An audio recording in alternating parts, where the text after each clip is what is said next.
രമ്യ ഹരിദാസ് ഇപ്പോൾ നമുക്കിപ്പോൾ ചേരുകയാണ്. പോളിംഗ് ഒക്കെ കഴിഞ്ഞു. എത്രത്തോളം ഉണ്ട് ആത്മവിശ്വാസം കണക്കുകൾ?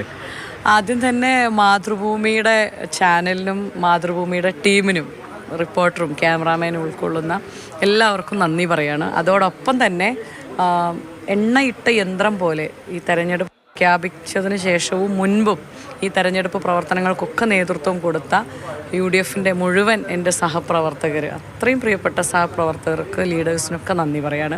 എന്നെ കഴിഞ്ഞൊരു 6 വർഷക്കാലമായി ഒരു മകളായി, ഒരു കുടുംബാംഗമായി കണ്ടുകൊണ്ട് ഇതിനെല്ലാം നേതൃത്വം കൊടുത്ത ജനങ്ങളെ, ഞങ്ങളുടെ ഈ തെരഞ്ഞെടുപ്പ് പ്രചരണത്തിലുടനീളം ഞങ്ങൾക്ക് പിന്തുണ നൽകിയ ജനങ്ങളോട് ഹൃദയം നിറഞ്ഞ നന്ദി പറയാണ്.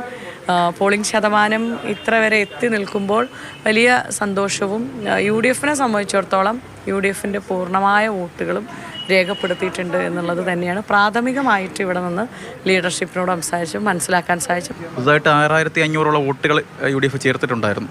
പക്ഷേ പോളിംഗ് ശതമാനത്തിൽ അതൊരു കണ്ടില്ല.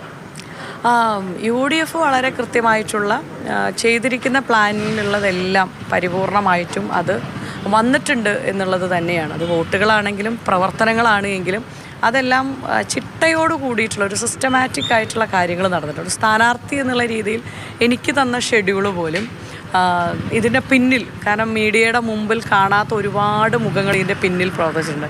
സ്ക്വാഡ് കയറാനും വീട് കയറാൻ, അങ്ങനെ അവർക്ക് കൊടുത്തിരിക്കുന്ന ഷെഡ്യൂൾ വരെ കൃത്യമായിട്ട് UDF നേതൃത്വത്തിന് ഈ തെരഞ്ഞെടുപ്പിൻ്റെ ഓരോ ഘട്ടത്തിലും അത് പൂർത്തിയാക്കാൻ സാധിച്ചിട്ടുണ്ട്. സ്ത്രീ വോട്ടർമാർ വലിയ രീതിയിൽ ഉത്സാഹത്തോടെ ബൂത്തുകളിൽ എത്തിയിട്ടുണ്ട്. അതെ, നമ്മൾ പ്രചരണത്തിൽ പോകുമ്പോൾ പോലും ചില സമയത്ത് നമ്മൾ ഭക്ഷണം കഴിക്കാൻ ചിലപ്പം 3:30 മണിയൊക്കെ ആകുമ്പം ഭക്ഷണം കഴിച്ചിട്ടില്ല എന്നുള്ളത് പോലും തിരിച്ചറിയാൻ അമ്മമാർക്ക് സാധിക്കും.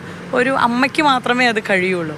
അപ്പം അങ്ങനെ തിരിച്ചറിയാൻ കഴിയുന്ന അമ്മമാരുടെ ഒരു വലിയ പിന്തുണ അത് നിർബന്ധമായിട്ടും ഞങ്ങൾക്ക് കിട്ടിയിട്ടുണ്ട്. അത് ഞാൻ എടുത്തു പറയണത്, എനിക്ക് തോന്നുന്നു വേറൊരു സ്ഥാനാർത്ഥികൾക്കും കിട്ടിയതിനേക്കാൾ കൂടുതൽ അവരുടെ ഒരു സ്നേഹം അനുഭവിക്കാനും ചേർത്ത് നിർത്താനും അവരുടെ ആ സ്നേഹം നമ്മളിലേക്ക് പകരുന്നത് നമുക്ക് അറിയാൻ സാധിക്കും. അത് അറിഞ്ഞുകൊണ്ട് പോകാൻ കഴിഞ്ഞ ഒരു സ്ഥാനാർത്ഥി ഞാൻ തന്നെയാണ്. എന്തായാലും UDFൻ്റെതായിട്ടുള്ള വോട്ടുകൾ അതെല്ലാം തന്നെ പെട്ടിയിൽ വീണിട്ടുണ്ട്.